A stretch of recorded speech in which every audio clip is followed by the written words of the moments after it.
Buenos días, buenas tardes, buenas noches. Este es el primer video del que voy a intentar grabarme haciendo una investigación. En este caso es para la siguiente edición del periódico Goya, que voy a estar trabajando en el interior. Mm, a ver, voy a compartir pantalla para tener un poco del resumen. Bueno, tenemos que ese es el texto. El texto ya medianamente escrito, pero falta complementarlo. Es sobre el deseo, el otro y el deseo. Y pues voy a empezar, ¿no? A leer y hacer anotaciones. La idea es que dure media hora. Este es un primer piloto de este formato. No lo quiero hacer en video, me gustaría hacerlo en vivo, pero la aplicación no me deja de Substack, no me deja subirlo en vivo. A lo mejor después por YouTube o por Twitch. Ya veremos, ya veremos. Mm, este de aquí es Wikipedia. Mucha gente le tira mala Wikipedia, pero si sabes leer en Wikipedia tiene mucha información. No cualquiera puede editarlo. Ese es Lacan, ¿no? El deseo lo voy a tomar desde la perspectiva lacaniana, que bueno, ya tengo algo desarrollado de este lado, ¿no? En este texto de acá, pero no está del todo hecho, del todo postulado. Entonces, vamos a complementarlo. Un contexto, ya Lacan nace en París el 13 de abril de 1901, es psicoanalista y psiquiatra francés. Estuvo en la Segunda Guerra Mundial, más acá abajo lo comenta. Aquí viene su vida. Eh, Si bien es importante conocer un poco su contexto, por el tiempo no voy a dar, por el video, no voy a poner a leer esto. Lo que a nosotros nos interesa es esto. Conceptos principales. Retorno frío, Freud, estudio del espejo, estadio del espejo, la otredad o el otro, el falo, que no sé si lo voy a tomar, y por aquí tiene que estar el deseo. Esto es lo que realmente interesa, el deseo. Son esos tres. Soy la pulsión. Son los cuatro conceptos que vamos a usar. Entonces, empecemos.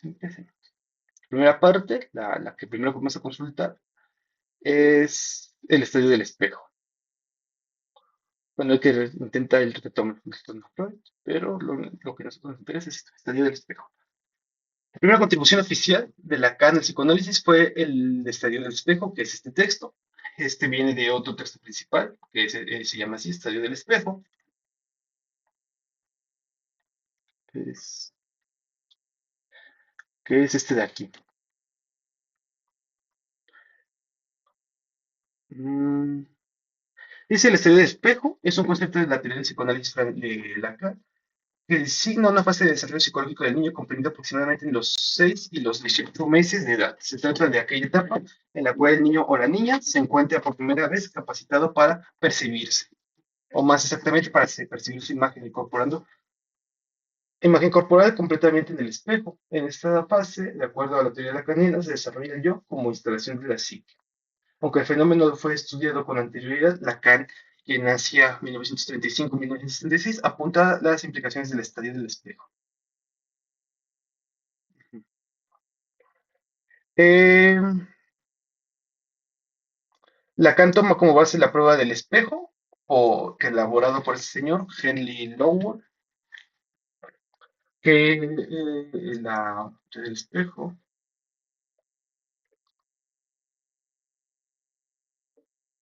es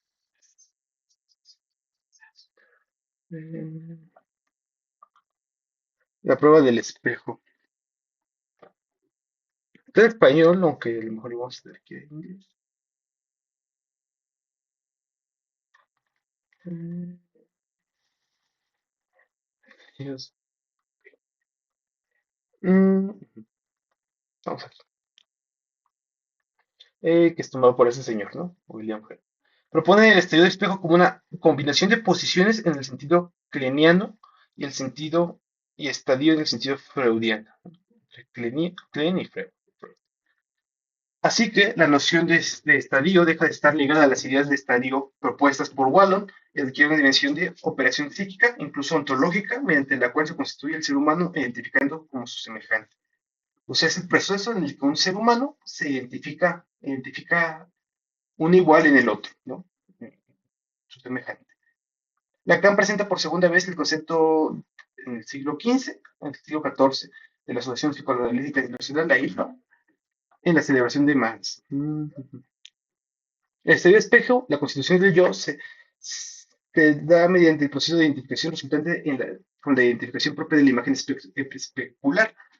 Esta identificación del yo con lo semejante trae como consecuencia lo que Lacan llama alienación del sujeto. Se trata de un rasgo constitutivo esencial donde el sujeto está alienado a sí mismo. Padece una excepción fundamental. Dicha alienación también es constituida del régimen imaginario. Tenemos aquí que genera una alienación. Vamos a buscar. Wiki alienación.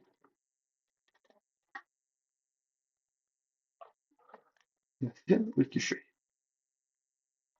El término alienación se emplea en distintos sentidos en diversas disciplinas como la medicina, psicología, religión, filosofía. Eh, ujú.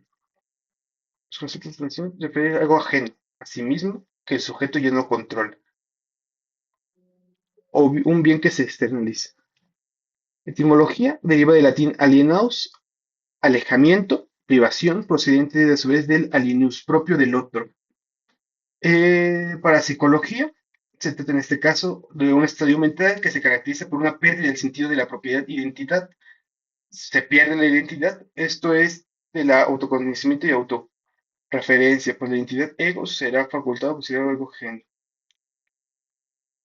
O sea, es la pérdida de la identidad propia en un otro o en otra cosa externa. Si nos venimos acá, ¿dónde vamos? Ocupa una cosa que permite dejarlo subrayado. Debo tomar en cuenta. No, es acá. Aquí está. Le llama, este identificación del yo con los semejantes trae como consecuencia la alienación. O sea, el yo se ve disuelto en algo externo o se ve perdido en algo externo. Se ve entonces alienado al sujeto externo. El fenómeno se desarrolla en virtud de la prematuridad del ser humano al nacer. A los 6 meses de edad, el bebé todavía carece de. Esto ya lo explicamos, ya lo leímos. Lacan define a la imagen espectacular como ortopédica, ya que conduce al niño a anticipar la superación de su prematuración específica de nacimiento, la visión del cuerpo integrada. En otras palabras, imagen espectacular indica y luego como soporte para el proceso de formación del sentido íntegro de un mismo. Cabe señalar que el estudio del espejo implica un desconocimiento en la constitución del yo. El yo moi se alinea en sí mismo a través de la introducción del sujeto del orden imaginario. Tiene una dimensión simbólica significativa que recrea una figura adulta. Entonces, el niño se pierde a sí mismo, ¿no? Se desconoce, por eso es el estallido de espejo de acá, ¿no? El espejo de acá. El niño se pierde primero como sujeto material, ¿no? Como esta parte, como una persona material, como un yo material, se ve reflejado en un yo, en un yo mediado como una figura, un imaginario,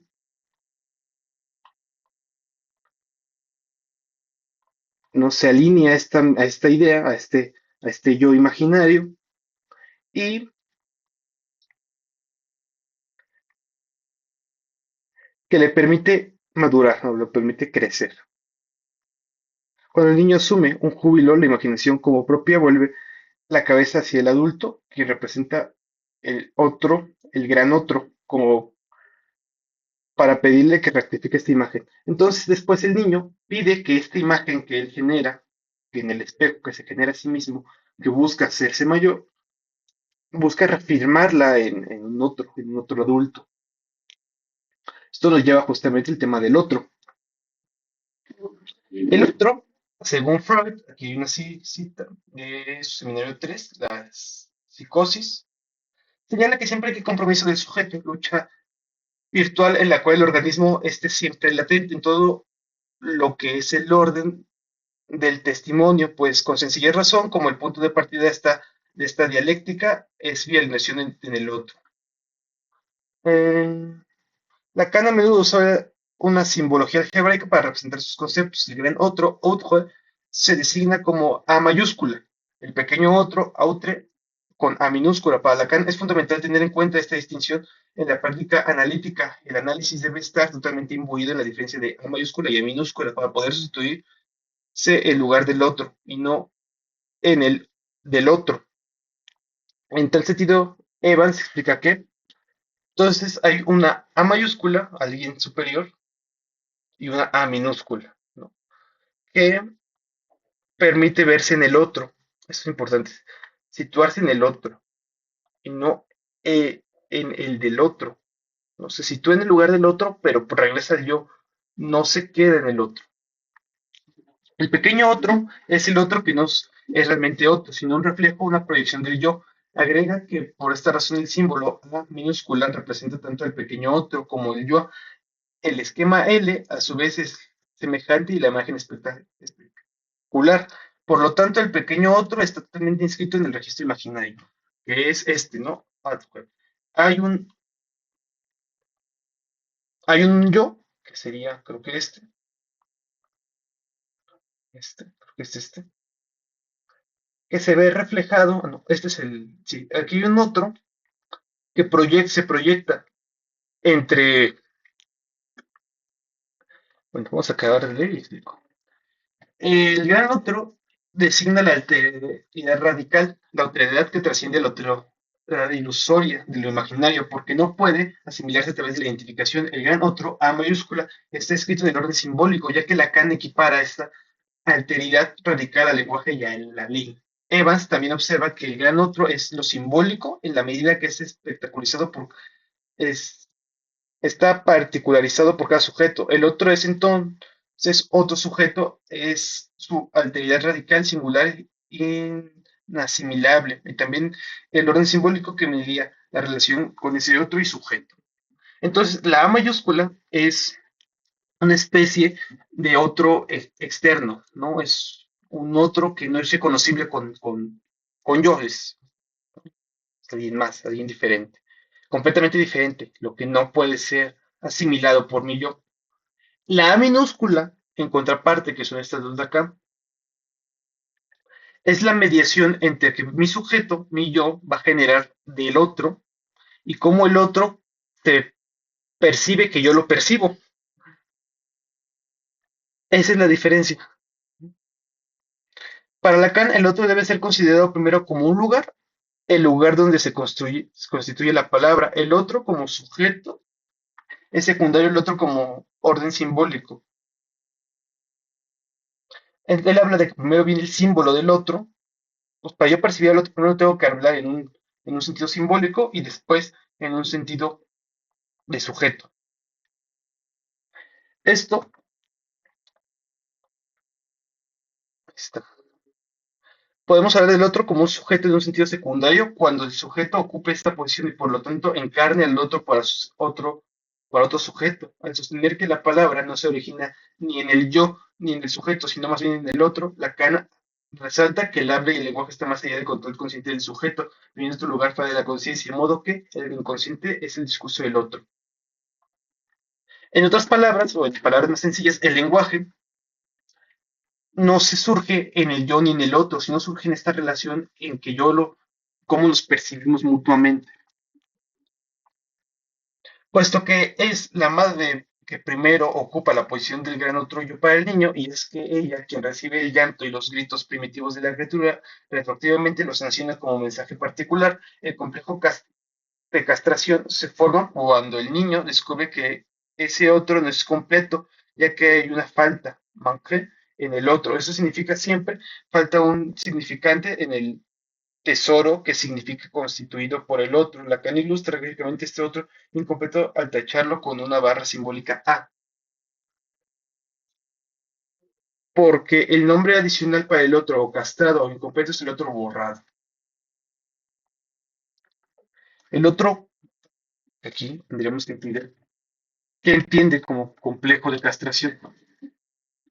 El complejo de castración es una concepción perteneciente al psicoanálisis y refiere a una estructura que irrumpe en la psique humana a edad temprana, en íntima relación con el complejo de Edipo, 3 a 5 años aproximadamente. Básicamente se trata del varón, del miedo a la pérdida del falo, más allá del pene, en tanto representación del poder superior y posibilidad de reunificación con la madre, a menos de su padre, y en la mujer la constatación de que ha sido castrada. El concepto fue descrito por Sigmund Freud por primera vez en 1808 sobre las teorías sexuales infantiles, aunque había sido previamente referido ambiguamente en 1900 la interpretación de los niños como amenaza a castración.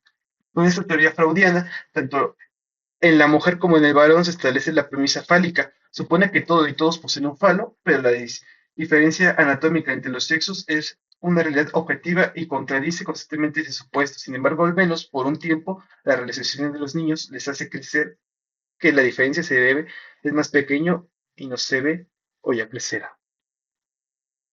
No es un texto muy chiquito. Mm, Inglés. Metafóricamente, power, you know, circles, concept infamous, empirical testing. Ok. Literal. Castrate any of a children have the genital disfigured or remove a punisher. Okay.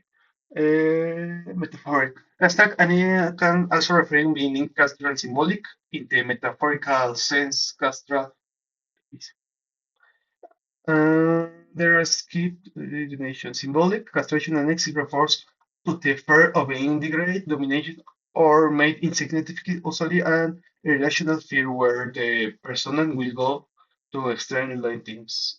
The person is burned and lost will. Pierde la habilidad, es una cuestión de poder. Tendremos que leer acá.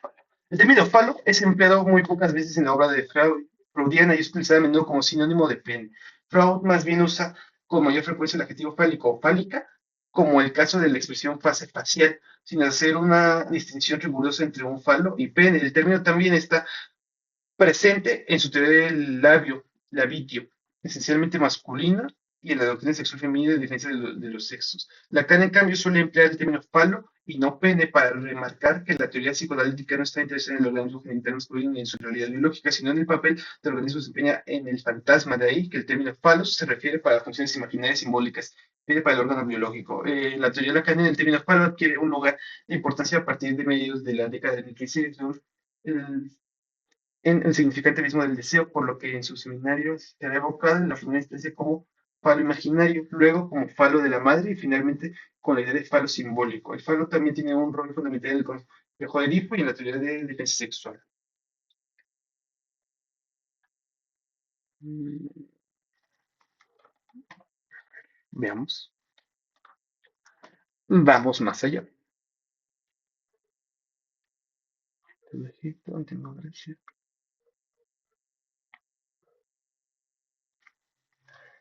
Ok, vamos a leerlo en inglés.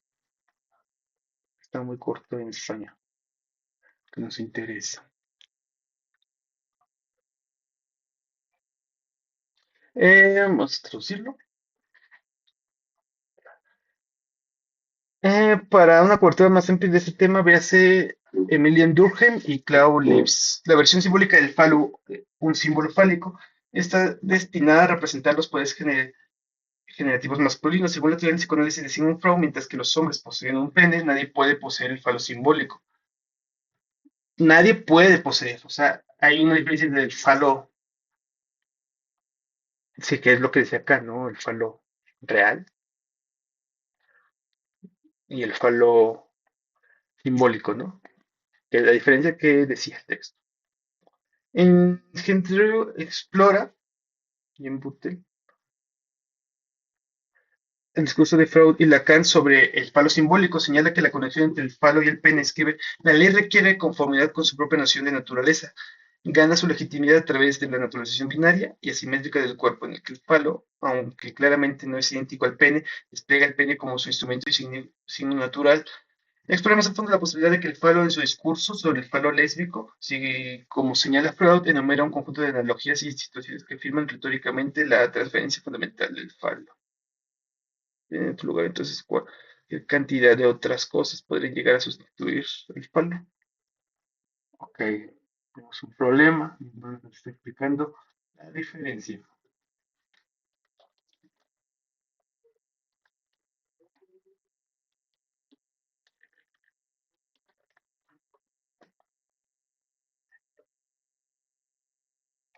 Fa symbolic.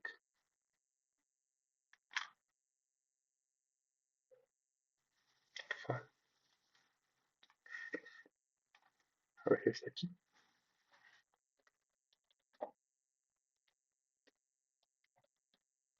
Bueno, no lo dice Wikipedia. Tenemos que recurrir a Copilot. Quería, no quería, pero me obligaron. Copilot.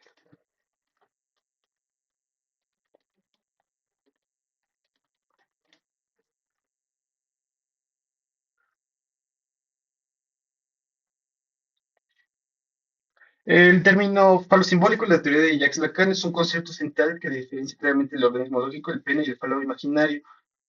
El falo imaginario él es relacionado con la imagen y la ilusión y la identificación narcisista. Es el falo como objeto de deseo. Muchas veces asociada a la imagen del niño, tiene el cuerpo completo y el poder. O sea, falo va relacionado con el poder, ¿no? El falo real se refiere a lo que no se puede ser simbolizado, lo que escapa al lenguaje. Este falo como imposible, como lo que no puede ser plenamente representado. Entonces volvemos acá. Ajá, ¿qué es esto, no? Justamente. Hay algo que es incompleto. Y es el primero que lo castra porque impide. Ok. Se refiere entonces que es la madre el primero que impide que el niño o niña, ¿no? El bebé y el infante se pueda ver con poder y esto se ve castrado, se ve interrumpido simbólicamente, ¿no? En el símbolo. Y esto nos lleva justamente al deseo, de que nos obliga a regresar, ¿no? Aquí está.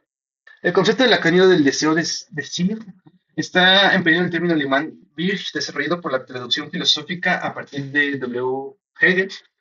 Se distingue de la noción del deseo Bush, elaborado por Freud, en el marco de su teoría del inconsciente, que designa la tendencia y la realización de la tendencia, tanto realización de un anhelo o motivación inconsciente. Lacan teoriza el deseo como una expresión de una codicia o un apetito que tiende a satisfacerse en lo absoluto, fuera de toda realización de un anhelo o tendencia. Para Lacan, el objetivo del psicoanálisis es llevar el análisis a reconocer su deseo y a descubrir la verdad sobre su deseo. Sin embargo, esto solo es posible si el deseo se articula en la palabra. O sea, no me costaría del inconsciente.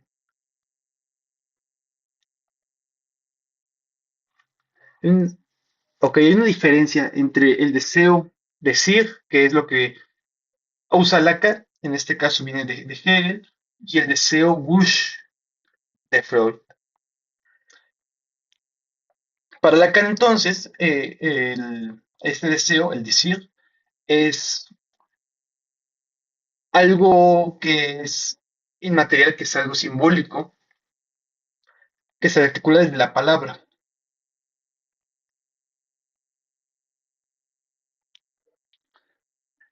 En el Seminario de Dios, el yo en la teoría de Freud y en la técnica psicoanalítica, Lacan señala que de lo que se trata es de enseñar al sujeto a nombrar, articular y permitir la existencia del deseo, que literalmente está más acá de la existencia y por eso insiste. O sea, podemos entender entonces que según Lacan es en lo simbólico, este deseo lo que nos hace existir, ¿no? Nosotros existimos en razón de nuestro deseo. Cuando en el análisis analizante articula el deseo en la palabra, lo trae a la existencia. Por eso, la acción eficaz de análisis consiste en el que el sujeto llegue a reconocer y a nombrar su deseo. Pero no se trata de reconocer algo que estará allí totalmente dado, listo para ser capturado. Al nombrar el sujeto crea, hace surgir una nueva presencia en el mundo. Crea. hace surgir una nueva presencia en el mundo. Entonces, el deseo, cuando está en el mundo de las ideas, ¿no? Está de forma simbólica, si es abstracto, es simbolizado a través del lenguaje.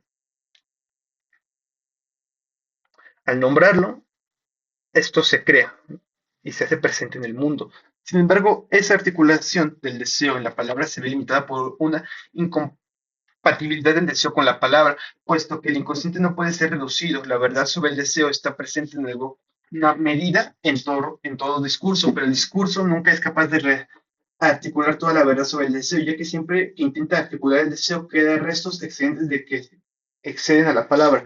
Esto es algo, creo que en mi texto, que ya lo llegué a comentar alguna vez en alguno de mis textos, es que el deseo, que el lenguaje tiene algo que se le escapa. En este caso, incluso no solo se le escapa a la madre, se escapa a la idea. Hay algo en las ideas que es indescriptible por el lenguaje y eso llega a truncar, ¿no? En este caso, el análisis. Lacan distingue el deseo de la necesidad y la demanda. La necesidad es un instinto biológico que surge de los requerimientos del organismo. Entonces, no hay que confundir el deseo con una necesidad o una demanda. La necesidad es algo biológico, por los cuales el sujeto depende del otro para satisfacerlos. Aun aunque involucre al otro, sigue siendo algo biológico. El sujeto nace en un estado de desamparo y para obtener la ayuda del otro, la necesidad debe articularse como demanda. Ok, entonces podemos resumir así. La necesidad es algo biológico que al no ser capaz de ser cumplida por el sujeto o por sí mismo, él va a recurrir al otro. Al momento de él externárselo al otro, a través, en este caso, del lenguaje, lo articula como una demanda, pero sigue siendo en el fondo una necesidad que se busca ser saciada. Por la presencia del otro no solo asegura la satisfacción de la necesidad, también simboliza el amor del otro, la demanda. Entonces adquiere una doble función. Por un lado, articula la necesidad y por otro, articula como una demanda de amor. Ok, aquí dice entonces que aparte esta demanda ya no solo va a abarcar esto, ¿no? O ya no solo puede abarcar esto, sino va a buscar también otra necesidad que es, en este caso, es el amor. Lo podemos entender no solo como amor, sino como la necesidad de ser reconocido por el otro, ¿no? Que viene de acá, de, bueno, de Hegel, por ahí anda Hegel. Ya me perdí. Aquí está. Ah, aquí está Hegel, ¿no? De Hegel. Entonces adquiere una doble función. Por un lado, es esta necesidad biológica y por el otro, es una demanda de reconocimiento. Incluso después de que se satisface la necesidad incondicional de que el sujeto anhela, por eso dice Lacan, el deseo no es ni apetito, ni la satisfacción, ni la demanda de amor, sino la diferencia que resulta de la sustracción del primero y a la segunda. Entonces, el deseo ya no surge entre la necesidad y la demanda, ¿no? La demanda, a partir de ahora, la podemos entender como el reconocimiento del otro. La necesidad es el yo, la demanda es en el otro. Entonces, cuando la necesidad y la demanda se juntan, podemos ver o pues, se puede percibir el deseo. El deseo es entonces un excedente, un sobrante producido por la articulación de las necesidades y la demanda. El deseo es esbozado, se esboza en el margen donde la demanda se desgarra de la necesidad, a diferencia de la necesidad que puede satisfacer el deseo, nunca puede satisfacerse, es constante y continuo. La realización del deseo no consiste en su cumplimiento, sino en su reproducción, como señala Slob Zizek. La razón de entrar el deseo no es alcanzar su objetivo, lograr la satisfacción plena, sino reproducirse como deseo. Lacan también distingue el deseo de las pulsiones. Tendremos que meternos a ver a Zizek, que no voy a poder, porque no tiempo. Pero Lacan distingue entre las pulsiones, el deseo es uno y la pulsión son muchas. Las pulsiones son más manifestaciones parciales de una sola fuerza llamada deseo, aunque puede haber deseo que no se manifieste en las pulsiones. El objectif A es el único objeto de deseo representado por una variedad de objetos parciales en diferentes pulsiones parciales, pero no es el objeto hacia el cual tiende el deseo, sino más bien la causa del deseo. De esta forma, el deseo no es una relación con un objeto, sino una relación con una falta. Manque. Entonces, como el deseo nace de aquí, como es un residuo, ¿no? Matemáticamente lo podemos catalogar como un residuo, como no es cero, o sea, es uno, no es igual a cero, es 0.90, 0.009, ¿no? No es cero. Lo que busca él es justamente una falta, llenar esa falta, llenar ese punto cero, cero, cero. Y por ende surgen eso es el deseo, ¿no? Esa es la falta. La falta es esto, ¿no? Es el deseo. El deseo no se ve manifestado como tal, ¿no? No se ve en ti el deseo, sino solo se ve en razón de lo que aquí se aparece como pulsión. ¿No? El deseo es uno, el deseo es llenar esta falta, y las pulsiones son las formas en las que se va a tratar de llenar la falta. El deseo del ser del otro, deseo del deseo del otro, es decir, el deseo de ser el objeto del deseo del otro y el deseo de reconocimiento por otro.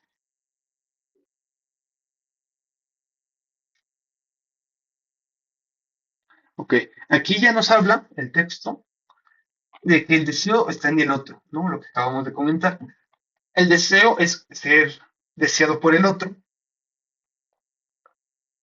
El sujeto debe arriesgar su propia vida con una lucha de puro prestigio. Si quiere alcanzar el reconocimiento deseado, este deseo de ser el objeto del deseo del otro se ejemplifica en el primer momento del complejo de Edipo, cuando el sujeto desea ser el falo para la madre. Lacan sostiene que es en cuanto el otro como deseo de ser el sujeto, es cuando el otro, como desea el sujeto, o sea, que desea desde el punto de vista del otro. Por ello, dice Lacan, el objeto del deseo del hombre es en esencia un objeto deseado por el otro. Entonces, aquí nos habla primero de que el deseo está en el otro, ¿no? No está en un yo, sino más, se va a ver saciado por el otro, ¿no? Esa es la primera parte. El segundo postulado es que es la parte de ser saciado por el otro, nace en el otro, ¿no? Nace en el caso, ¿no? Como acá arriba, en la madre. El objeto entonces es deseable en la medida de que es deseado por el otro, y eso es lo que hace los objetos equivalentes intercambiables. Por otro lado, este aspecto universal del deseo es el característico de la histeria, puesto que la histeria es alguien que convierte el deseo del otro en el suyo propio. Lo que importa en el análisis del histérico no es descubrir el objeto de su deseo, sino descubrir el lugar del deseo cual desea, el sujeto con el que se identifica. Entonces, la variación es que en la histeria, en este caso, en este tipo de histeria que se define en este texto, es la falla en que el objeto no es el otro, sino es ellos. Un histérico es aquel que en lugar de desear al otro, va a desearse a sí mismo. Deseo de l'autre, traducido como el deseo del otro, el deseo es el deseo del otro, el deseo elemental es el deseo incestuoso de la madre en el otro y primordial. Lo mismo que viene de la madre, el deseo. El deseo es siempre deseo de otra cosa, ya que es imposible desear lo que ya se tiene. Entonces, justamente volvemos al inicio, el deseo viene de la falta. El deseo surge en el campo del otro, o sea, en el inconsciente, que es el inconsciente. El inconsciente, en la obra de Freud, eh,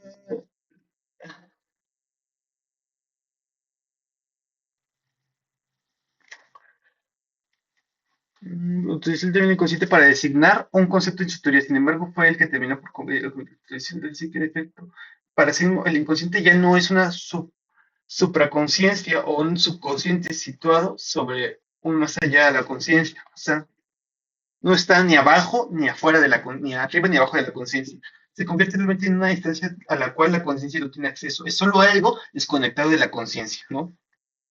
Pues, ¿qué es conciencia?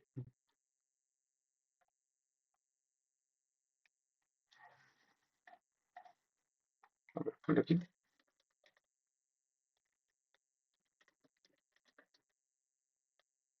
Conciencia. funciona el psicoanálisis?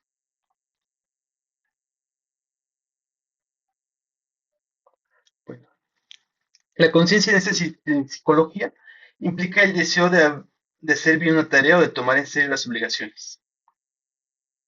Es, mm,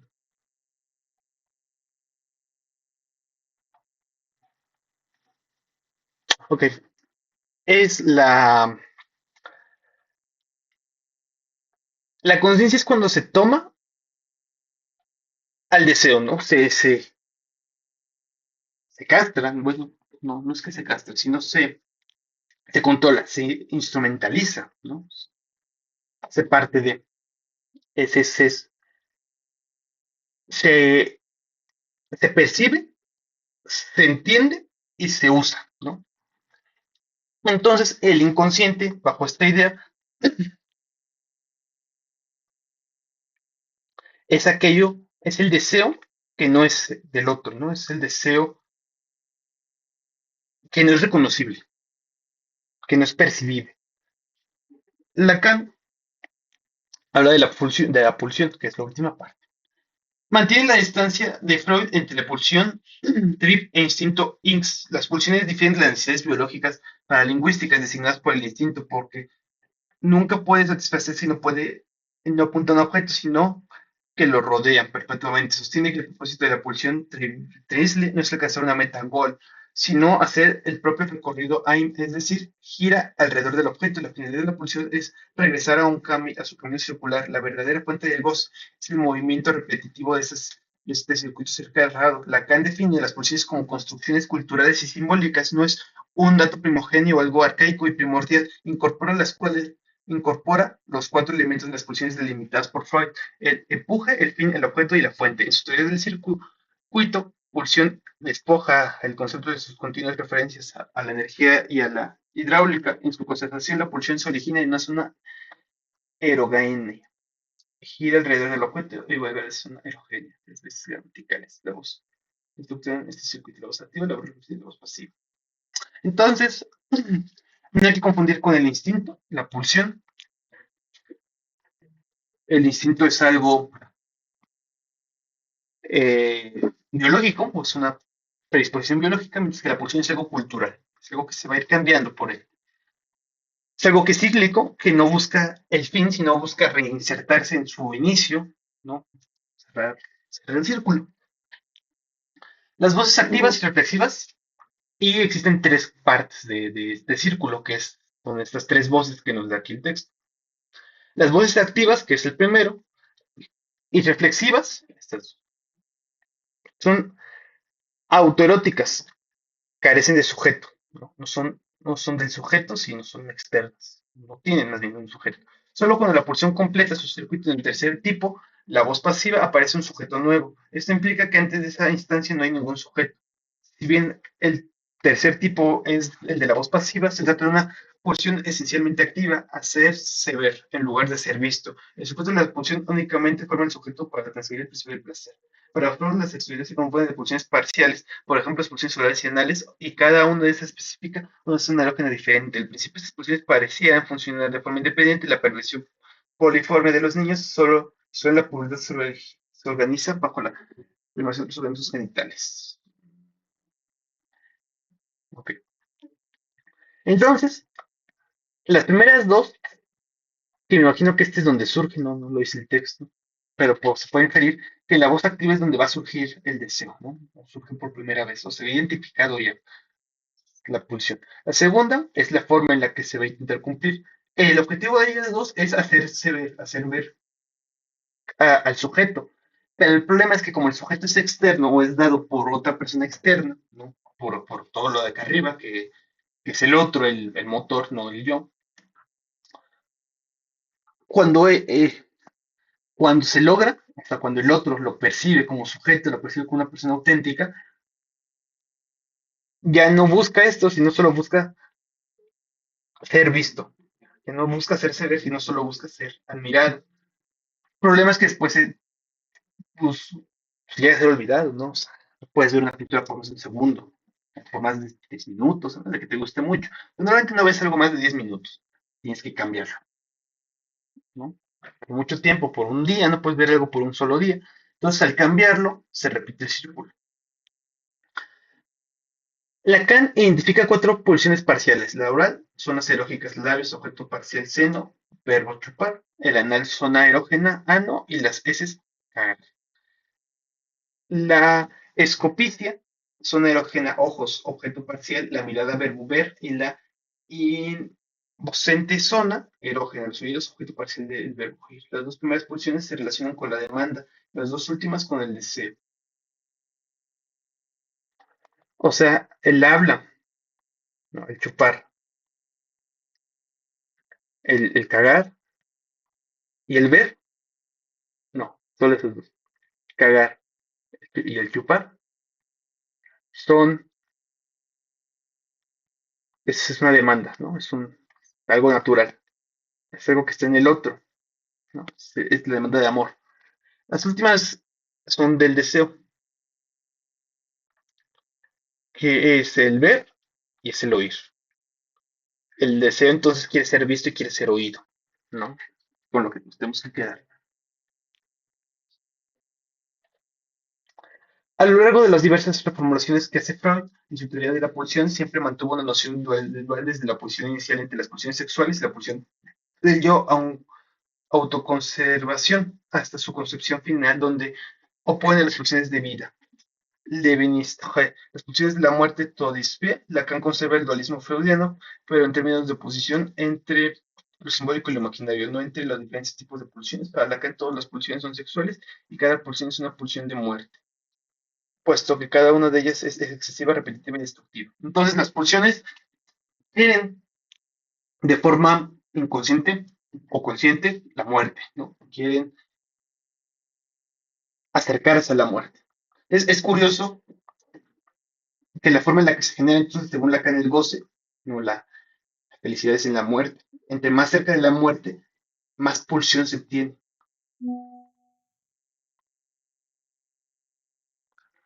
Y aquí acabaríamos esta primera parte, el deseo. Lo verán reconstruido hoy en el texto, con otras ideas, con otros temas. Pero entonces nos quedamos así. Lacan, ¿no? Viene de su sucesor de Freud y se basa mucho en el psicoanálisis. Él cree que la personalidad se ve, nace, o el ser, el yo, nace cuando se ve reflejado en un otro más grande, ¿no? En un otro más grande. Y esto se ve en un otro más grande, el cual va a ayudar a que el yo se vea reflejado en el. Nos vamos a es lo más sencillo. Nos vamos para acá, vamos a cerrar, senados. Voy a dividir esto. Ok, esto me va a ayudar. Entonces, el yo, según Lacan, se nace en el otro, nace en un otro más grande, en alguien a quien admirar, ¿no? Eso va a hacer que un yo físico se vea repensado. Al verse repensado, se genera una especie de idea utópica, de idea, ¿no? Es una idea, la cual, al ser una idea, va a permitir al ser manipularla y adecuarla a lo que quiere ser, se ve proyectado. Esa idea solo la va a aceptar como propia o la va a referir cuando el otro, cuando el otro le dé un visto bueno o la considere como algo real o algo pertinente y la va a receptar, ¿no? La va a conocer como algo ya propio. Después, cuando esto en la primera infancia, ¿no? En la primera etapa de nacimiento. Esto viene de mano de la madre, porque cuando un bebé nace o cuando una persona nace y sucede este proceso, para que este proceso suceda, el otro, en este caso, se procura la madre, lo va a frenar, ¿no? Al nacer se ve como alguien capaz de hacer todo, ¿no? No tiene limitantes. Y entonces tiene un falo muy grande, ¿no? Y entonces la madre lo que va a hacer es limitarlo. Al cortarlo, al verse impedido, va a tener que repensarse, y al repensarse sucede todo este proceso entonces, como yo no tengo tanta libertad o como yo no soy capaz de hacer cierta cosa, lo que voy a hacer es intentar conseguirlo, ¿no? Conseguir esa capacidad de poder expresarme libremente. Y eso va a generar una idea imaginaria del yo. Y aquí es donde entra el otro, ¿no? El otro como el primer otro es el otro grande. Es, eh, bueno, la parte del otro se entiende así. Existen tres momentos, tres cosas, ¿no? Que sí son dos. ¿Vale? El yo y el otro. El yo es lo que nació, lo que acabamos de explicar, ¿no? La percepción propia, que nace de reconocimiento propio, de verse impedido y ver cómo logro estar en el mundo sin verme impedido completamente. El otro es aquello que me va a frenar en una primera instancia, ya después se va a resignificar. Entonces tenemos un otro, tenemos un yo. Este otro es el otro mayúsculo, el A mayúscula que decía el texto. En la unión entre estos dos, en la percepción imaginaria o ideal, ¿no? De ideas, de ideal, se genera una minúscula, que sigue siendo un otro, pero entonces nace de la percepción de yo cómo veo al otro y cómo el otro me ve a mí. Entonces se generan dos, uno para cada quien, y hay una conexión, ¿no? Nos identificamos nosotros con nuestras conexiones, nacen en ese choque o en esa unión entre los otros dos, entre las minúsculas. Ujú.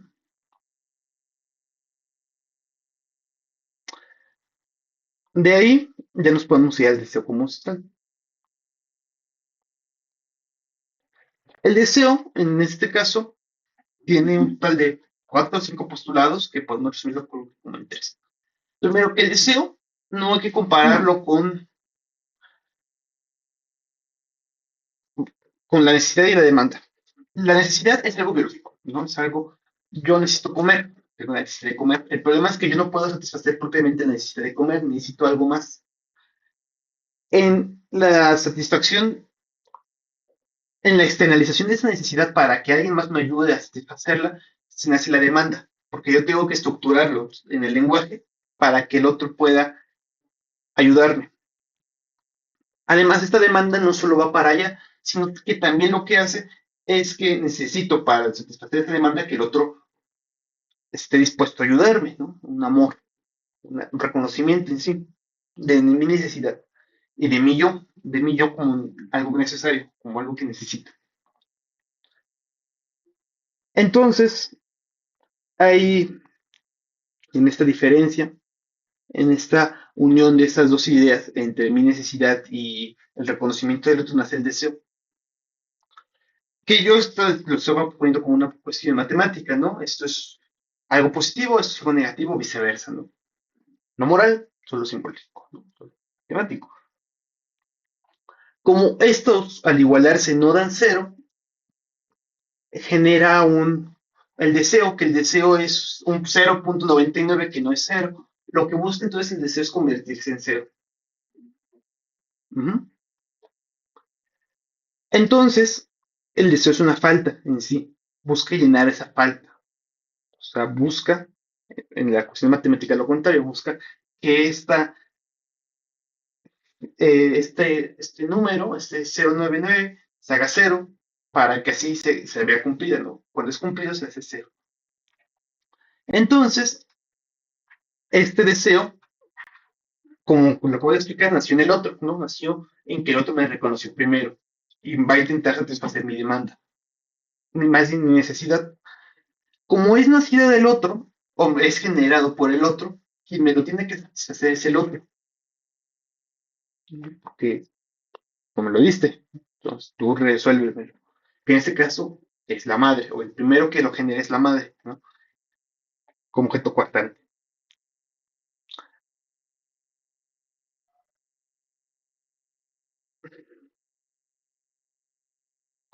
Además, este deseo tiene como es algo muy grande, lo que lo manifiesta es la pulsión o la forma en la que se va a intentar solucionar o resolver va a ser a través de pulsiones, de pequeñas pulsiones a lo largo de toda la vida. La pulsión, como es algo que siempre se está constantemente reinventando y cambiando, es algo cíclico, pues algo que pretende ser cíclico. No busca un fin, sino busca repetirse a sí mismo. Que tiene tres momentos. Los tres momentos que el texto no menciona, eso sí, y yo no tengo tiempo para investigar más a profundidad, pero los tres momentos que menciona el texto lo podemos definir entre, en una primera instancia, la duda del yo, donde no hay un ser, sino solo hay una duda, la forma de hacer visible esa duda o ese ser, y cuando es visto por la sociedad o es visto por el otro, cuando ya es visto, solo busca seguir siendo visto. El problema es que como es algo que aburre o que no es, no se puede mantener históricamente, si no tiene que, es olvidado, es, ya no tiene el mismo impacto, tiene que volverse a pensar y se repite el ciclo.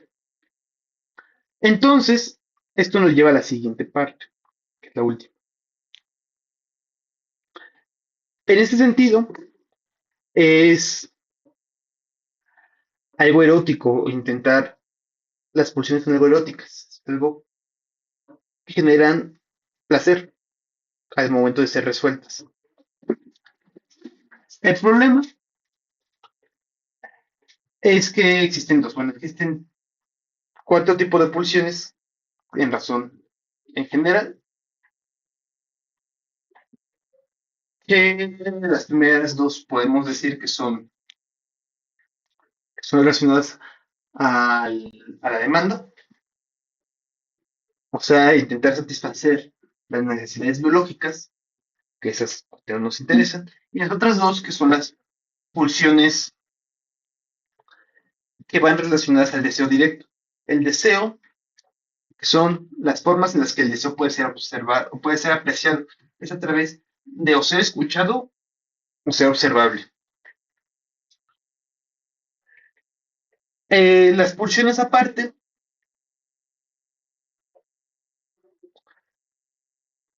están actuando en ese sentido entre lo simbólico y lo natural, ¿no? Lo real. El símbolo y lo real están en medio, ¿no? Como ya dije. Recuperando el ejemplo del cero, de llenar una falta, una forma muy sencilla, o la forma más común de intentar llenar esta falta, que es lo que va a ser la pulsión, es algo, son experiencias cercanas a la muerte. ¿Por qué? Porque el sentido de la muerte es cero. Y si lo que nosotros queremos hacer es que este 099 se haga cero, una forma de hacerlo cero es en la muerte, porque en la muerte ya no hay nada más. Entonces, el deseo, al buscar ser cero, una forma es esta, la muerte, y de acercarse a la muerte. Y así podemos acabar esta parte del deseo. No, es difícil acabar un video. Mm,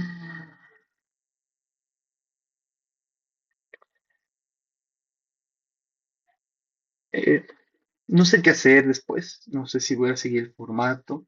Sé que son videos poco vistos. Ninguno ha tenido realmente comentarios. Ninguno de mis textos ha tenido comentarios. Ha sido, ha tenido una percepción mayor. Yo creí que 5 personas nada más los iban a ver. Hay algunos que lo han visto. El promedio está en 10, está arriba de 10. Bueno, espero que con la publicación de la revista que empieza la próxima semana, la gente lo vea. Eh, Suscríbanse, por favor. No, me gustaría poder hacer directos. 10 personas nada más para hacer directos. Digamos cero. Por algo se empieza. Dejen su corazoncito, dejen su like. Esto lo hago por amor al arte. Muchas gracias, gracias por ver. Gracias por ver.